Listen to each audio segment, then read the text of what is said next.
সকলকে স্বাগতম জানাচ্ছি কুকিং ব্লগের আরেকটি রেসিপিতে। খাসির কলজা বোনার রেসিপিটি শেষ অবধি দেখার অনুরোধ রইল। প্রথমে আমি খাসির কলজার সাথে ফ্যাসকা ছিল, ফ্যাসকাটা আলাদা করে নিয়েছি। খাসির কলজাটা ফ্যাসকাটা ভালো করে ধুয়ে নিয়েছি। চুলাটা অন করে একটি পাত্র বসিয়ে দিয়ে দিয়েছি পরিমাণ মতো জল। জলটা ফুটে ওঠার পর ফ্যাসকাটা অ্যাড করে দিয়েছি। ফ্যাসকাটা আমি 5 থেকে 6 মিনিট বয়েল করে নেব, এতে করে ফ্যাসকার ভেতরে যে ময়লা থাকে বেরিয়ে যাবে। তারপর ফ্যাসকাটা ভালো করে ধুয়ে নেব।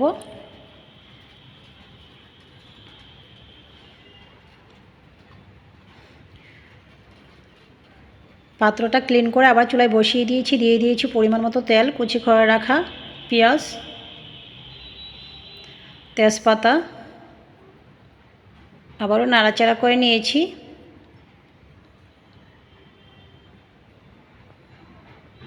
পেঁয়াজটা ভাজি হওয়ার পর অ্যাড করে দিয়েছি পেঁয়াজ বাটা, রসুন বাটা, আদা বাটা। আবারও নাড়াচাড়া করে নিয়েছি। দিয়ে দিচ্ছি পরিমাণ মতো হলুদ গুঁড়া, লঙ্কার গুঁড়া, ধনিয়ার গুঁড়া,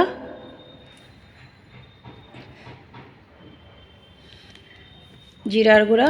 মশলাটাকে নাড়াচাড়া করে নিচ্ছি। এই পর্যায়ে আমি অ্যাড করে দিচ্ছি ধুয়ে পরিষ্কার করে রাখা খাসির কলজা ফ্যাসকা। আবারও নাড়াচাড়া করে নিচ্ছি।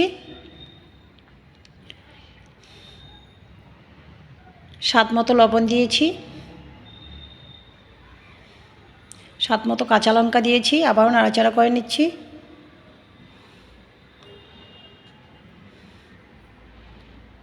সামান্য জয়িত্রী, জায়ফল, শাহি জিরা গুঁড়া দিয়েছি। আবারও নাড়াচাড়া করে নিয়েছি।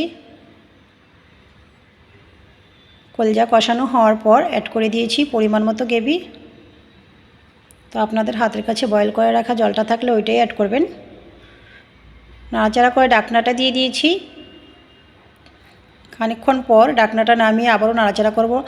এর মাঝখানে আমি একবার নাড়াচাড়া করে নিয়েছিলাম।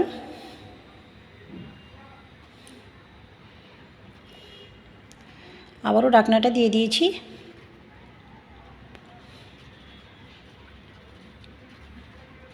ফিরে আসছি 8 থেকে 10 মিনিট পর। ঢাকনাটা নামিয়ে নিয়েছি। অ্যাড করে দিয়েছি গরম মশলা পাউডার। আবারও নাড়াচাড়া করে ঢাকনাটা দিয়ে মিনিট খানেক রান্না করে নেব। তো রেডি হয়ে গিয়েছে আমার খাসির কলজা বোনার রেসিপি।